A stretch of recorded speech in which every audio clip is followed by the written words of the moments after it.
बड़े भाई साहब। मेरे भाई साहब मुझसे 5 साल बड़े थे, लेकिन केवल 3 दर्जे आगे। उन्होंने भी उसी उम्र में पढ़ना शुरू किया था जब मैंने शुरू किया, लेकिन तालीम जैसे महत्व के मामले में वो जल्दीबाजी से काम लेना पसंद ना करते थे। इस भवन की बुनियाद खूब मजबूत से डालना चाहते थे, जिस पर आलीशान महल बन सके। 1 साल का काम 2 साल में करते थे, कभी कभी 3 साल भी लग जाते थे। बुनियाद ही पुख्ता ना हो तो मकान कैसे पायदार बने। मैं छोटा था, वो बड़े थे। मेरी उम्र 9 साल की थी और वो 14 साल के थे। उन्हें मेरी तंबीह और निगरानी का पूरा जन्मसिद्ध अधिकार था, और मेरी शालीनता इसी में थी कि मैं उनके हुक्म को कानून समझूं।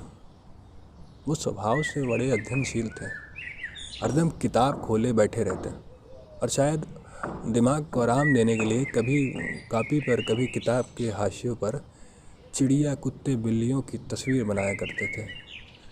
कभी कभी एक ही नाम, शब्द या वाक्य 10-20 बार लिख डालते। कभी एक शेर को बार बार सुंदर अक्षरों में नकल करते।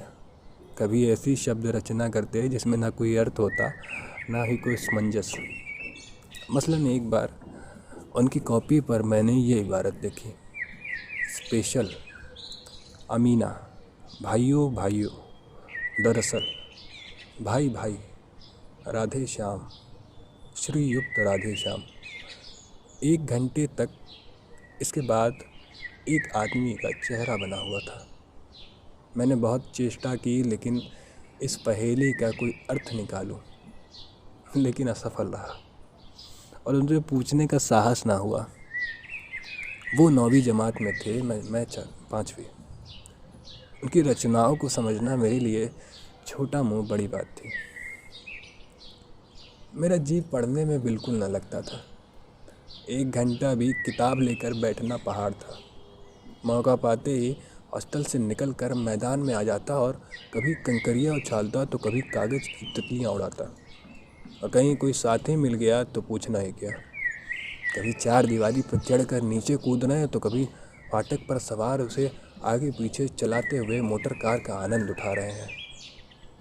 लेकिन कमरे में आते ही भाई साहब का वो रौद्र रूप देखकर प्राण सूख जाते। उनका पहला सवाल यही होता था, कहाँ थे? हमेशा यही सवाल इसी ध्वनि में हमेशा पूछा जाता था, और इसका जवाब मेरे पास केवल मौन था। न जाने मेरे मुंह से ये बात क्यों ना निकलती कि ज़रा बाहर खेल रहा था। मेरा मौन कह देता था कि मुझे अपना अधिकार स्वीकार है, और भाई साहब के लिए उसके सिवा और कोई इलाज न था कि स्नेह और रोष से मिले हुए शब्दों में मेरा सत्कार करें। इसी तरह अंग्रेज़ी पढ़ोगे तो ज़िंदगी भर पढ़ते रहोगे और एक हर्फ ना आएगा। अंग्रेज़ी पढ़ना कोई हंसी खेल नहीं है कि जो चाहे पढ़ ले। नहीं, ऐरा गहरा नत्थू कहरा सभी अंग्रेज़ी के विद्वान हो जाते हैं। यहाँ रात दिन आंखें फोड़नी पड़ती है, खून जलाना पड़ता है, तब कहीं जाके ये विद्या आती है। और आती क्या है? हाँ, कहने को आ जाती है। बड़े बड़े विद्वान भी शुद्ध अंग्रेजी नहीं लिख सकते, बोलना तो दूर की बात है। और मैं कहता हूँ, तुम कितने घोंघा हो, मुझे देखकर भी सबक नहीं लेते। मैं कितनी मेहनत करता हूँ, ये तुम अपनी आंखों से देखते हो, और अगर नहीं देखते तो ये तुम्हारी आंखों का कसूर है, तुम्हारी बुद्धि का कसूर है। इतने मेले तमाशे होते हैं, मुझे तुमने कभी देखने जाते देखा है? रोज़ रोज़ के रोज़ क्रिकेट और हॉकी मैच होते हैं, मैं पास तक नहीं पटकता, हमेशा पढ़ता रहता हूँ। उस पर भी एक एक दर्जे में 2-2 3-3 साल पढ़ा रहता हूँ। फिर भी तुम कैसे आशा करते हो कि तुम यूँ खेल कूद कर वक्त गवा कर पास हो जाओगे? मुझे तो 2 ही 3 साल लगते हैं, तुम उम्र भर इसी दर्जे में सड़ते रहोगे। अगर तुम्हें इसी तरह उम्र गंवानी है तो बेहतर है घर चले जाओ और मज़े से गुल्ली डंडा खेलो। दादा की गाड़ी कमाई के रुपए क्यों बर्बाद करते हो? मैं ये लताड़ सुनकर आंसू बहाने लगता। जवाब ही क्या था?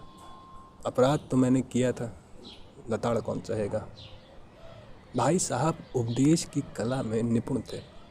ऐसी ऐसी लगती बातें कहते, ऐसे ऐसे सूक्त बाण चलाते कि मेरे जिगर के टुकड़े टुकड़े हो जाते और हिम्मत टूट जाती। इसी तरह जान तोड़कर मेहनत करने की शक्ति मैं अपने आप में ना पाता और उस निराशा में ज़रा देर के लिए मैं सोचने लगता, क्यों ना घर चला जाऊं। अब जो जो काम मेरे बूते के बाहर है उसमें हाथ डालकर क्यों अपनी ज़िंदगी बर्बाद करूं। मुझे अपना मूर्ख रहना मंजूर था, लेकिन उतनी मेहनत से तो मुझे चक्कर आ जाता था। लेकिन घंटे 2 घंटे बाद निराशा के बादल फट जाते और मैं इरादा करता कि आगे से खूब जी लगा कर पढ़ूँगा। झटपट एक टाइम टेबल बना डालता। बिना पहले से नक्शा बनाए कोई स्कीम तैयार नहीं की जाती। टाइम टेबल की मद में बिल्कुल भूल जाता कि मुझे खेलना कूदना भी है। प्रातःकाल 6 बजे उठना, मुंह हाथ धो नाश्ता कर पढ़ने बैठ जाना। 6 से 8 तक अंग्रेजी, 8 से 9 तक हिसाब और 9 से 9:30 तक इतिहास, फिर भोजन और स्कूल। 3:30 बजे स्कूल से वापस आकर आधा घंटा आराम। 4 से 5 तक भूगोल, 5 से 6 तक ग्रामर। आधा घंटा हॉस्टल के सामने टहलना। 6:30 से 7 अंग्रेजी और फिर भोजन करके 9 से 9:30 तक हिंदी। 10 से 11 तक विविध विषय, फिर विश्राम। मगर टाइम टेबल बना लेना एक बात है और उस पर अमल करना दूसरी बात। पहले दिन उसकी अवहेलना शुरू हो जाती। मैदान की वो सुखद हरियाली, हवा के हल्के हल्के झोंके, फुटबॉल की वो उछल कूद, कबड्डी के वो दाव घात, वॉलीबॉल की वो तेज़ी और फुर्ती मुझे अज्ञात और अनिवार्य रूप से खींच ले जाते। और वहाँ जाते ही मैं सब कुछ भूल जाता। वो जानलेवा टाइम टेबल, वो आँख फोड़ पुस्तकें किसी की याद न रहती और भाई साहब को नसीहत और फसीहत का अवसर मिल जाता। मैं उनके साए से भागता, उनकी आंखों से दूर रहने की चेष्टा करता, लेकिन कमरे में इस तरह दबे पाँव आता कि उन्हें खबर न हो। उनकी नज़र मेरी ओर उठी और मेरे प्राण सूख निकले। हमेशा सिर पर एक नंगी तलवार सी लटकती मालूम होती।